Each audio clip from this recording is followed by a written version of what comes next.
지금부터는 변영인 대표님의 진가를 발휘할 시간이죠. 변 대표님을 알면 공시가 보이고 공시가 보이면 주가가 보인다. 국내 최고 기업 공시 분석 전문가와 함께하는 수상한 공시 시작해보겠습니다. 오늘 수상한 공시에서 첫 번째로 다뤄볼 내용은요. 글로벌 환경 시대 CS 윈드 공격적 투자로 실적 헐헐 난다입니다. 글로벌 친환경 시대를 맞아 수혜를 받고 있는 CS 윈드. 동사 중산 풀력 주식회사로 2006년 8월 설립되었습니다. 또 2014년 11월에 유가증권 시장에 상장을 했는데요. 주 사업으로는 풍력발전 설비 및 제조, 그리고 강구조물 제작 및 설치, 풍력발전 관련 컨설팅 및 지원 서비스 사업을 영위하고 있는 회사입니다. 풍력발전기를 높은 곳에 설치 가능하게 하는 풍력발전 타워와 또 풍력발전 타워용 알루미늄 플랫폼 등을 생산하고 있는데요. 또한 미국, 유럽, 호주 시장의 수요 대응을 위해서 설비 투자와 생산 능력을 증대시키고 있습니다. 지난해 실적을 살펴보겠습니다. 지난해 실적 연결 기준 매출액 9,727억 원, 또 영업이익은 979억 원, 당기순이익은 389억 원을 기록했고요. 또 2019년 대비 매출액은 21.7%, 그리고 영업이익은 62.8% 증가로 당기순이익이 예상보다 감소한 바 있습니다. 1분기 실적은 2,421억 원의 매출과 315억 원의 영업이익을 기록했고요. 이는 전년 동기 대비 33.74%와 또 94.18%가 증가한 수치입니다. 매년 이렇게 한 건의 M&A를 꾸준하게 진행하면서 몸집을 불리고 있는 CS 윈드 저희 살펴봤는데요. 이번에는 노덱스 에너스와 풍력타워 공급 계약을 체결했다고요? 예, 지난 공시였습니다. 바로 지난주 금요일이었죠.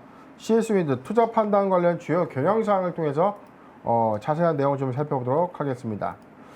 투자 판단 관련 주요 경영사항입니다. 이게 단일 판매 공급 계약이랑 좀 차이가 있는 것은요. 이 아직 정해진 어떤 이 계약에 세부적인 어떤 사항들이 조금 이 디테일하게 나오지 않거나 아니면 이 해외 이제 자회사를 통해서 어떤 이 수주 계약이 좀 이루어지는 경우, 이런 경우에 이 단일 판매 공급 계약에 준하는 투자 판단 관련된 어떤 주요 경영사항이라는 이 공시 문안으로 이 공시를 하게끔 되어 있는데, 잠깐 내용 보도록 하겠습니다. 제목, 풍력타워 공급계약 체결. 당사는 노덱스 에너지와 2022년도 1월부터 2022년도 12월 말까지, 즉 내년 1월부터 내년 연말까지 이 회사, 그러니까 CS 윈드의 터키 법인에서 생산하여 풍력 타워를 공급하는 이 내용의 계약을 체결했다. 추정하는 예상 매출액은 767억. 그러니까 2020년 연결 매출액 대비해 한 7.9% 해당하는 금액이다. 공급 지역은 유럽이다. 라고 좀 밝혔습니다. 향후 당사는 발주처의 발주 계획에 따라 실제 풍력 타워 발주 시 협의된 가격과 수량에 의거 별도 PO를 수령할 예정이다. 발주 시점에 원재료 가격이 연동되어 PO에 이제 반영되겠다. 그러니까 PO가 나오게 되면 단일 판매 공급 계약의 형태로 공시가 다시 제출되는 건데, 계약은 했으나 이게 물품의 어떤 공급 계획이 아니라 이게 일단 시설물 설비의 투자, 시설물의 어떤 납품, 그러니까 이 시제작을 해서 납품 설치까지 해야 되는 이런 유형의 계약이기 때문에 별도 PO와 그리고 발주 시점의 원재료 가격이 좀 다르기 때문에 연동해서 확정된 PO를 좀 반영해서 공시하겠다라는 내용으로 해석이 좀 되고 있습니다. 네, 대표님, 그럼 이 풍력 발전 기업인 만큼 또 M&A로 인해서 기업 확장에 대해서 힘을 쓰는 건데, 이렇게 되면 올해에는 글로벌로도 진출을 꾀하고 있는 거라고 볼 수 있을까요? 그렇죠. 지금 이 CS 윈드가 이 올해 이 상반기부터 막대한 이 수주를 좀 따내고 있거든요. 지난 6월 3일 이 공시문안을 보더라도 1조 5천억 원 규모의 이 공급 지역을 미국으로 대상하는 풍력 타워 공급 계약을 체결한 바가 있고, 그 뒤에 뭐 6월 1일자 보면은 540억, 그리고 6월 1일에는요 162억 지속적인 어떤 풍력 타워 또는 풍력 타워에 관련된 이 전체 시제품들을 이제 납품하는 이런 계약들을 체결하고 있는데, 그렇다면 이 해외 수주를 본격화하고 있는 이 CS 윈드, 과연 이 모멘텀은 어디에서 좀 나올 것인가, 어떤 역량을 갖고 있길래 이 해외에서의 수주가 본격화되는 것인가 라는 관점에서 우리가 좀 주목해 볼 포인트가 좀 있죠. CS 윈드가 이제 지난 2015년도부터 이 해외 법인의 이 풍력 타워 제조 시설에 대한 이 M&A, 즉 인수를 좀 본격화하면서 이 사업의 어떤 시너지가 올해 2021년도에 이제 가시화된 어떤 공급 계약, 납품 실적들이 좀 나오고 있는 겁니다. 제가 좀 조사를 좀 해봤는데 CS 윈드는요, 2015년도에 인도네시아 PT 대경 인다 중공업을 인수했고요. 당시 인수 단가가 한 133억이었는데 이 인수 단가 대비해서 지금은 효용을 충분하게 좀 내고 있다.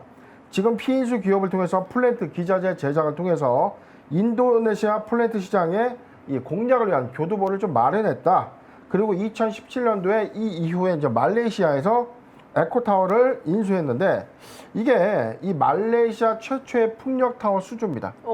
즉 이 동남아 시장에서 어떤 새로운 풍력타워의 어떤 이 시범적인 납품 이후에 본격화된 이 수주가 좀 이루어지고 있는 것인데, 자 여기서 이 두 건의 이 동남아시아 시장 진출을 위한 이 교두보를 좀 마련했다라는 이 평가를 좀 받고 있고. 네, 대표님 그럼 이 친환경 위주로서 이 성장성에다가 이렇게 보면 어떻게 이렇게 실적주로도 자리매김할 수 있다라고 봐도 될까요? 그렇죠. 지금 2016년도 4월에도 이 CS 윈드가 영국의 윈드 타워 스코틀랜드를 또 인수했고요.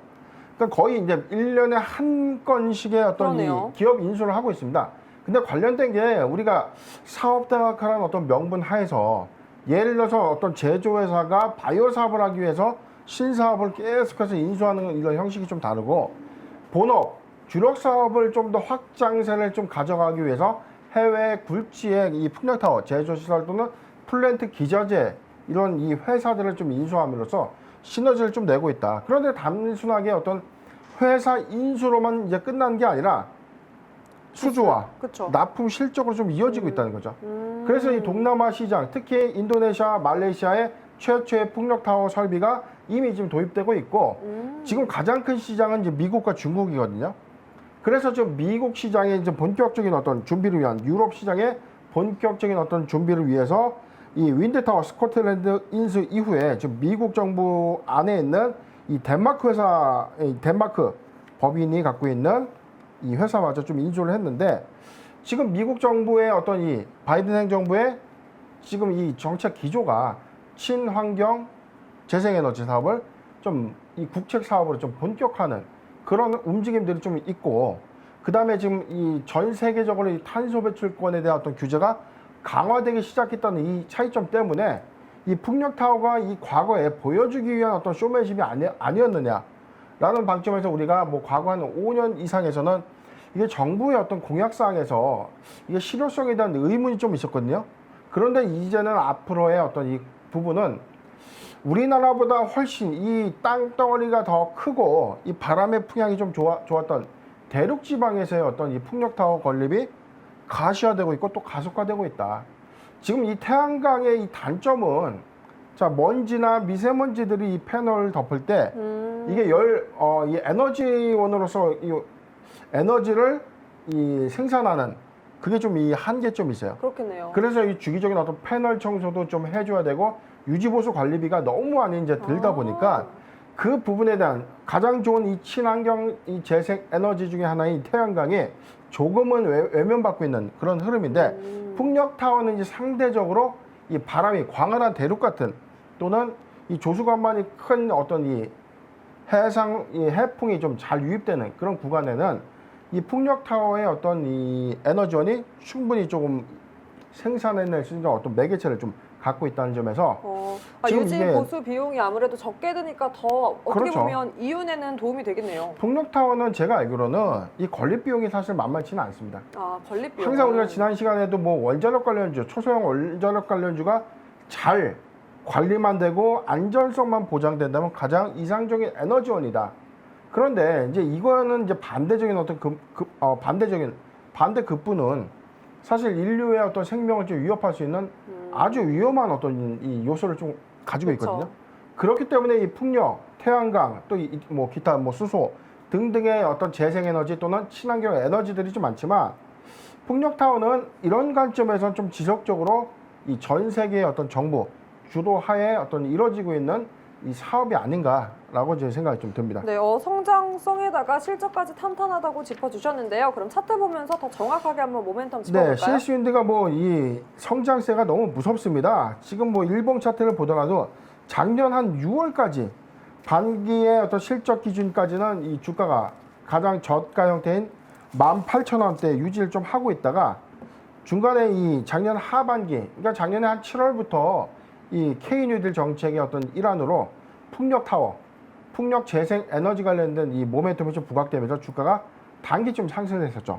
그런데 작년 8월 이후에 또 상승적인 원인은 정부 주도하의 어떤 K뉴딜 정책의 수혜감이 있다. 플러스와 이 반기 실적에서 어떤 깜짝 실적을 좀 내면서 성장성과 실적을 좀 두루두루 갖춘 이 CS인데 기대감이 좀 반영됐고 이후에 이제 이 미국의 조 바이든 대통령의 당선 이후에 미국에서 정책 기조가 이 풍력 테마 관련된 어떤 막대한 어떤 사업의 이 추진 의사, 그쵸. 강력한 추진 의지가 좀 반영되면서 올 2월까지 이 최고가인 108,000원을 좀 갱신했었어요. 이후에 이 상승폭을 조금 이 반납하면서 좀 조정을 좀 받았지만 아직까지 이 견고하게 유지하고 있는 이 흐름은 항상 제가 말씀드렸던 실적이죠. 자, 기대감 때문에 상승을 하면서 기대감 때문에 일부 조정을 줬지만 다시 상승할 수밖에 없던 이 원동력은 자, 실적을 수반하는 거죠. 지금 CS윈드 아까 우리 앵커님께서 설명한 것처럼 지금 1분기에도 2,421억 원의 매출, 그 다음에 315억 원의 영업이익을 달성했는데 33.7%와 94.1%가 좀 증가한 그런 수치다. 그렇다면 2020년도보다는 2021년도에 이 호실적이 좀 예상이 되고 있고 이게 일회성에 국한되지는 않는다. 전 세계적인 어떤 정책 기조가 코로나19 이후에 맞아요. 이 친환경 재생 에너지의 어떤 본격화를 예고했을 때 CS윈드의 어떤 이 수주 잔고는 지속적으로 좀 늘어날 것이다라고 예측이 되고 있습니다. 네, 자, 그럼- 구간별로 좀 보면 1차 이 탄탄하게 형성되어 있는 이 지지대는 45,000원입니다. 단기 1차 지지대는 7만 원으로 좀 보여지는데 지금 주가는 이 7만 원의 추세 상단에 좀 위치하고 있죠. 자, 그렇다면 이 흐름은 좀 언제까지 갈 것인가? 수준은 지속적으로 좀 늘고 있는데 그렇다면 가장 매수하기 좀 적기는 어딘가? 자, 제가 타점 좀 잡아드리겠습니다. 가장 지금 이상적인 어떤 자, 지금 도래 가능하다면 자, 요 구간이죠. 57,000원에서 7만 원 구간은 1차 매수 유효 구간이다. 다 동구간 진입 시에는 자, 포트 비중의 10%의 분할 매수 의견 좀 괜찮고요. 지금 요 구간도 좀 나쁘지 않습니다. 76,000원에서 자, 7만 원에서 76,000원 구간은 포트 비중 5%의 분할 매수 의견이 전 좋은데 자, 모아가는 겁니다. 한 번에 많은 비중 실 필요 없습니다. 7만 원에서 7만 6천 원 구간에는 포트 비중 5%의 분할 매수 의견을 좀 드리고 만약에 7만 원을 하회한다면 추가적인 어떤 포트를 좀 늘려가는 정책을 좀 가시되 자, 중장기 관점입니다. 2021년도보다는 2022년도와 23년도 이 특히 이 실적적 요인으로만 상승 여력이 충분하다는 점 참고해서 투자 대응 세워 나가시길 바랍니다. 네, 저희 살펴봤는데요. 네, 탄탄한 실적과 미국과 유럽 시장 확장까지 앞두고 있는 또 글로벌 친환경 정책 모멘텀 타고 있는 CS윈드 함께 살펴봤습니다. 타점 다시 정리해드리겠습니다. 네, 신규 진입 노리시는 분들 매수 구간 타점 56,000원에서 57,000원 1차 매수 유효 구간으로 그냥 매수 유효 구간으로 네, 포트 비중 10% 분할 매수해가는 전략 제시해 주셨고요. 만약에 하회한다면 7만 원에서 7만 하회가 아니죠. 대표님, 제가 또 실수를 했네요. 자, 56,000원에서 네. 7만 원 구간은 적극적 매수 구간, 포트 비중 10%의 분할 매수.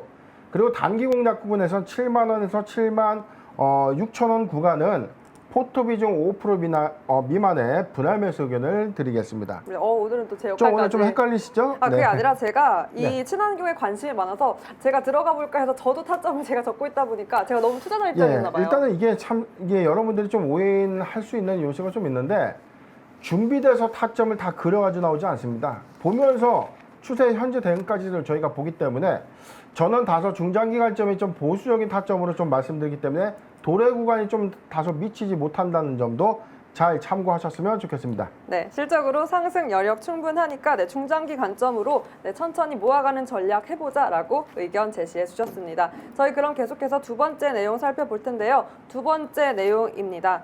네, T-로보틱스 로봇 개발 사업 박차, 실적 개선 언제쯤 내용 살펴보도록 하겠습니다. 네, T-로보틱스 동사는 2004년 10월 설립돼 2018년 11월에 코스닥 시장에 상장했습니다. 주 사업으로는 산업용 진공 로봇 및 물류 시스템의 제조 및 판매를 영위하고 있고요. 설립 이후에는 구축한 글로벌 진공 로봇 전문 기업에서 또 자율주행과 의료재활 분야에 대비한 종합 로봇 기업으로 사업을 다각화하고 있습니다. 사업 부문으로는 두 가지로 나뉠 수 있는데요. 진공 로봇 부문과 스마트 팩토리, 그리고 자율주행 로봇 이 두 가지 부문으로 나눌 수가 있습니다. 특히 자율주행 로봇 부문은 자체 개발한 자율주행 로봇과 또 일본 GMP 협력으로 확보한 자율주행 솔루션으로 시장을 공략 중인데요. 지난해 실적을 살펴보면 연결 기준으로 매출 661억 원, 영업이익은 33억 원, 당기 순손실은 18억 원을 기록했고요. 2019년과 비교해 매출은 28.4% 증가로 영업이익을 내며 흑자 전환한 바 있습니다. 또한 순손실은 44.4%가 감소했습니다. 1분기 실적도 살펴보면 매출액은 125억 원, 영업손실은 9억 원, 분기 순손실은 2억 원을 기록했는데요. 이는 전년 동기 대비 매출액 7.4% 감소로 전년 동기 적자가 지속된 겁니다. 네, 계속해서 적자를 보여주고 있는 T-로보틱스, 이번에는 150억 원의 자금 조달 완료했다고요? 예, 그렇습니다. T-로보틱스입니다. 최근에 이 회사 자금 조달에 우리가 좀 주목을 좀 해볼 필요가 있는데, 왜 자금 조달에 우리가 주목을 하느냐? 바로 이제 자금 사용의 목적이죠. 자, 빌리는 또는 이 투자를 받은 이 자금을 어떻게 사용할 것인가? 그럼 운영 자금에 사용할 것인가? 타법인 주식 인수에 사용을 할 것인가? 또는 이 빚을 갚는 데 사용을 할 것인가? 여러의 자금 사용 목적이 있는데, 우리가 이 자금 사용 목적을 통해서 모멘텀을 좀 우리가 유추 해석할 수가 있거든요. 잠깐 좀 공시를 보도록 하겠습니다. 회사는 총 150억 원 규모의 유상증자 및 전환사채 발행 결정을 했는데, 하나하나 이제 차근차근 좀 보도록 하죠.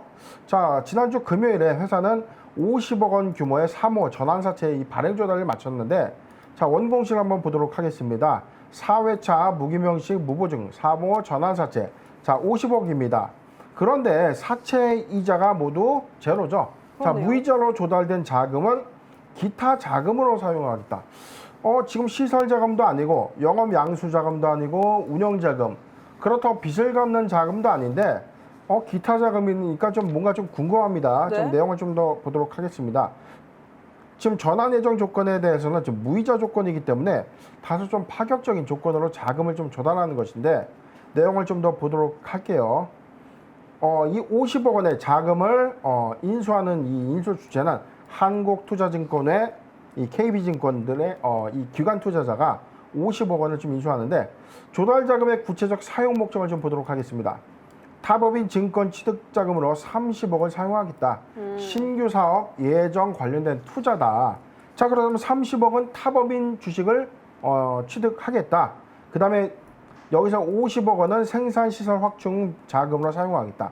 그리고 70억은 연구개발비다. 자, 지금 50억 원의 전환사채 플러스 아까 유상증자의 자금 조달을 해서 총 전체 150억 원이죠. 150억 원 전체에 대해서 자금 사용 목적을 이렇게 구분하는 건데, 30억 원 타법인 주식 취득을 하고요.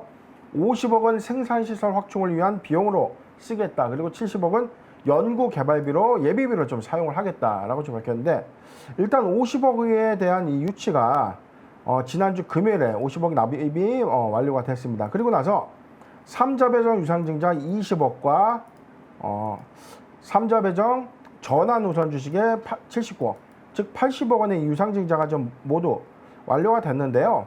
잠깐 내용을 좀 보도록 할게요. 네. 자, 마찬가지로 80억과 20억 원의 제3자 배정 방식의 유상증자에 좀 참여를 했는데, 자, 대상자를 보도록 하겠습니다. 자, 대상자 역시 자, 기관입니다. 지금 뭐냐면 한국증권금융, 그 다음에 신한은행 등으로 이 구성된 기관 및 금융투자자들의 어떤 이 자금 조달을 통해서 회사가 약정한 타법인 주식 취득 자금의 30억, 그 다음에 시설 자금의 50억, 운영 자금의 70억을 배정하는, 즉 회사의 신규 사업과 관련된 자금으로 150억 원의 조달이 모두 완료가 된 것입니다. 대표님, 그럼 계속해서 적자를 보여주고 있는데 이렇게 뭐 신규 사업 투자 그리고 연구 개발에 이렇게 자금을 쓴다면 앞으로 흑자 전환 가능성 볼 수 있을까요? 그렇죠. 지금 우리가 로봇 하면 어떤 생각 좀 드실까요?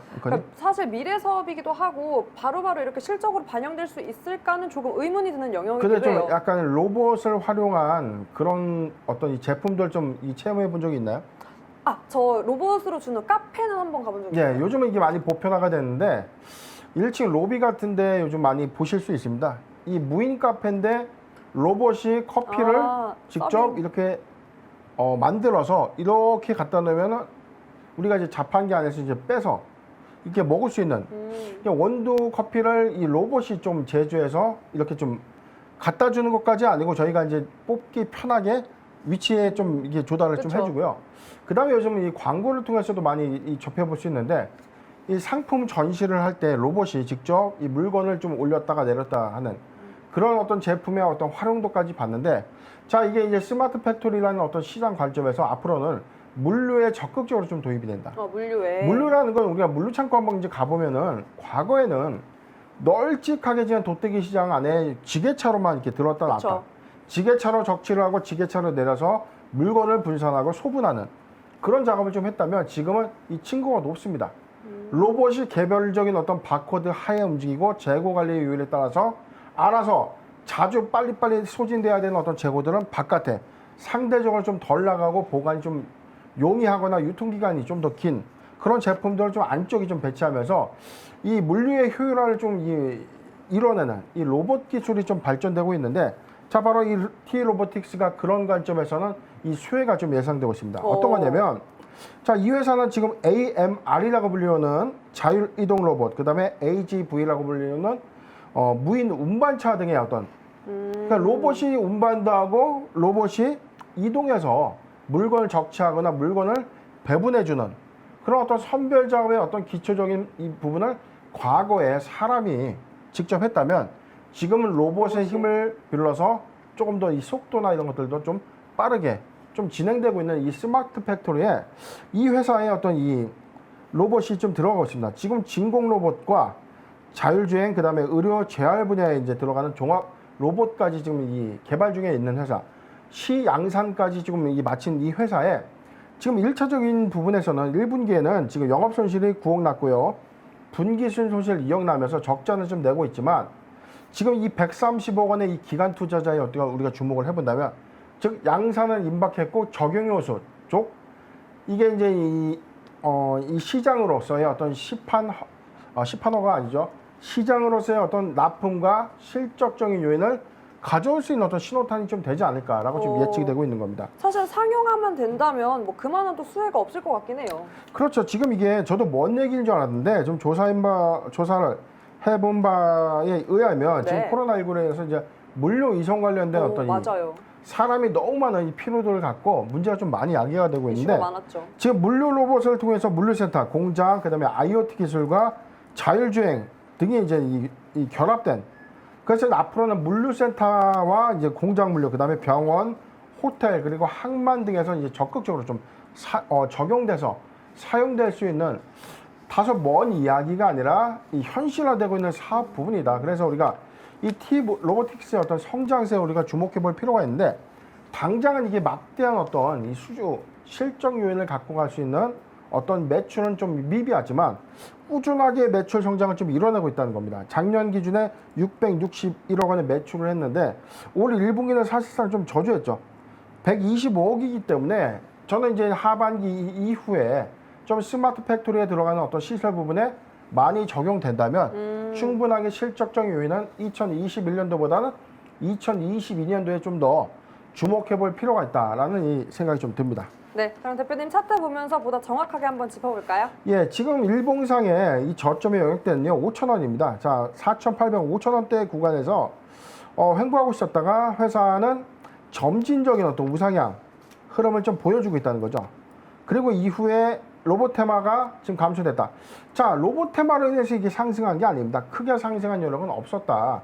앞으로 이 4차 산업의 중대한 기술 중에 하나인 이 유압 로봇에 또는 종합 로봇 기술이 적용되는 이 여러 가지 산업의 혁명을 좀 가져올 수 있는 요인인데 자, 그렇다면 이제 기술 싸움이라는 건 막대한 이 연구 개발비가 좀 투입이 되면서 실생활에 좀 적용될 수 있는, 그러니까 과거에는 이게 단순하게 우리가 물건을 팔고 어떤 물건 양산을 하기 위해서 뭐 장비나 시설 전반을 좀 이 제조해서 납품을 했다면, 지금은 어떤 공정도 안에서 반드시 필수적으로 좀 들어가는 어떤 공정 라인의 일부다. 그렇다는 겁니다. 옛날에 지금 뭐 공장 가보신 적은 없으시죠? 네. 예, 공장에 가보면 옛날에 호이스트라고 해서 유압식으로 이렇게 크레인 같이 내려옵니다. 이게 무거운 물건을 좀 이렇게 운반하면서 좀 쓰는데, 이게 좀 기초적인 어떤 이 로봇 기술이라고 한다면, 지금은 이 많이 업그레이드된, 많이 고도화된 어떤 이 로봇이 무게와 정밀도를 좀 갖춘 그런 산업 부분에 좀 적용이 되고 있다. 자, 이런 관점인데, 지금 이 회사는 이 모멘텀 부분에서 지금 6,000원대 좀 거의 2월 달에 12,000원에 신고가 갱신한 이후에 지금은 탄탄한 지지된 8,700원을 좀 하회하고 있지만, 자, 저는 이 구간은 좀 매수 적기 구간이 아닌가. 자, 지금 7,600원에서 8,700원 구간은 1차 매수 유효 구간으로 포트 비중 5%의 분할 매수 의견을 좀 드리고요. 6,800원에서 7,500원의 구간은 적극적 매수 구간으로 포트 비중 10%의 분할 매수 의견을 드리겠습니다. 네, 저희 로봇 사업에 대한 꾸준한 성장세를 보여주고 있는 T-로보틱스 함께 살펴봤습니다. 타점 정리해드리겠습니다. 신규 진입 노리시는 분들 7,600원에서 8,700원 1차 매수 유효 구간으로 포트 비중은 5% 미만으로 가져가는 분할 매수 전략 제시해 주셨습니다. 네, 그리고 6,800원에서 7,500원은 적극적 매수 구간으로 포트 비중은 10% 분할 매수해가는 전략 역시 제시해 주셨습니다. 그럼 저희 계속해서 마지막 기업 살펴보겠습니다. 마지막 내용, 변경된 최대 주주 지분이 0, IM 무슨 일이 살펴볼 텐데요. 네, IM 동사는 2006년 1월 설립돼 2008년 코스닥 시장에 상장했습니다. 주력 사업은 광 모듈 부품 사업으로 최종 적용 제품은 전자제품과 모바일 제품이라고 할 수 있는데요. 네, 제품군은 기존의 비디오 제품 시장에서 모바일 제품 시장까지 전용 분야를 확대해서 사업을 진행하고 있습니다. 지난해 실적을 살펴보면 연결 기준으로 매출 1,462억 원, 그리고 영업 손실은 70억 원, 당기 순손실은 125억 원을 기록했고요. 이는 2019년과 비교해 매출은 27.6%가 감소했고, 또 영업 손실과 당기 순손실을 실현하며 적자를 지속한 바 있습니다. 네, 회사는 업계 경쟁 심화와 또 코로나19로 인한 매출액이 감소했고, 또 수익성이 낮은 제품군의 생산 설비 등의 손상 처리, 그리고 외화 환산 손실 발생으로 순손실이 발생했다고 밝힌 바가 있었는데요. 네, 지난 4월이었죠. IM 최대 주주 박세철이 469만 주를 140억 원의 임의료에게 양도한다고 공시한 바가 있었습니다. 네, 6월 15일 경영권 양수도 계약 완료에 따라 최대 주주가 박세철에서 임의료로 또 변경된 바가 있었는데요. 그런데 이 IM 대표님 최대 주주가 또 변경됐다고요? 예, 우여곡절 끝에 경영권 양수도가 모두 완료된 IM이었는데요. 지난 16일에 최대 주주 변경 공시를 먼저 보도록 하겠습니다. 최대 주주 변경이 있었습니다. 기존의 최대 주주였던 박세철 씨에서 변경 후 최대 주주는 임의료 씨로 좀 변경이 됐는데, 전체 이 소유 지분은 8%에 해당되는 469만 주의 이 주식이었습니다. 변경 사유는 최대 주주 변경을 수반하는 주식 양수도 계약의 이행 완료에 따른 변경이다. 지금 뭐냐면 이민우 씨가 박세철 씨 등에게 469만 주를 140억 원에 인수하는 이 계약이 모두 종결되면서 최대 주주가 바뀌게 된 것입니다. 그런데 지난주 금요일에 다소 좀 의아한 좀 공시가 좀 하나 있었죠. 자, 변경을 최대 주주였던 이민우 씨의 지분 469만 주 8%에 해당되는 이 지분이 변경 후 제로가 된 겁니다. 자, 내용을 좀 보도록 하죠. 변경 사유는 담보권자의 주식 인출 확인이다. 즉 회사에 이 변경 후, 그러니까 현재 최대 주주가 469만 주를 인수했는데 갑자기 지분이 없다는 겁니다. 자, 그렇다면 이게 반대 매매 나온 것인가? 좀 내용을 좀 살펴볼 필요가 있죠. 자, 6월 17일 날 공시에 좀 주목해 볼 필요가 있습니다. 이민호 씨는 이 주식 인수를 하고 나서 469만 주를 60억 원에 이 빌린 거죠. 차익 금액을 일으켜서 60억 원을, 그러니까 469만 주를 맡기고 60억 9천여만 원을 이제 이 차입한 건데, 자, 채권자는 자이언 에쿼티 파트너스로부터 이 담보 설정 금액은 100억인데 전체 이제 실질적으로 어떤 차입한 총액은 60억 9천만 원이다. 자, 내용을 좀 보도록 하겠습니다. 채무의 변제 불이행 등 약정 위반 시 담보권을 실행할 수 있다라는 좀 특약이 좀 나와 있는데, 자, 여기 뭐 세부적인 어떤 정보는 좀 없다는 겁니다. 자, 지금 최대 주주 변경에 이 사유를 우리가 이 미뤄봤을 때 이민우 씨가 지금 60억 9천만 원을 좀 빌리면서 이 자금을 좀 빌렸는데, 주식을 맡기고 자금을 빌렸는데 지금 주가가 하회하다 보니까 이 담보권 실행 요소로 인해서 일단 이 담보권자가 주식을 이제 인출해 나갔다. 그래서 현재 이 최대 주주는 지분이 없다는 겁니다. 어머. 좀 다소 좀 황당하지 네. 않습니까? 자, 그런데 지금 지분 인수 이후에 6월 18일 날 임총을 통해서 이민우 씨를 포함한 이 사내이사 및 감사 그리고 사회이사의 선임을 모두 완료했다는 거죠. 경영권은 바뀌었는데 경영권자는 지분이 없다? 좀 다소 좀 논란의 소지가 있을 있죠. 겁니다.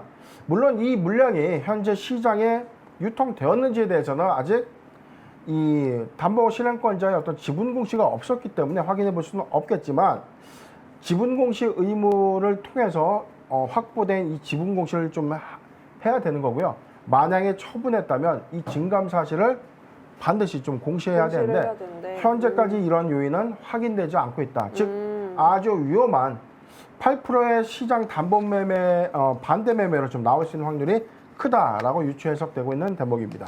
대표님, 그럼 투자자분들께서는 조금 더 혼란스러우실 것 같은데 저희 차트 보면서 그럼 어떻게 대응해야 되는지도 한번 네, 짚어주시겠어요? 리스크 부분에서는 제가 항상 강조드렸잖아요. 눈앞에 벌어져 있고 눈앞에 예고된 리스크를 항상 아닐 거야, 또는 좀 괜찮겠지 라고 좀 대면대면하게 생각을 하는데, 아니죠.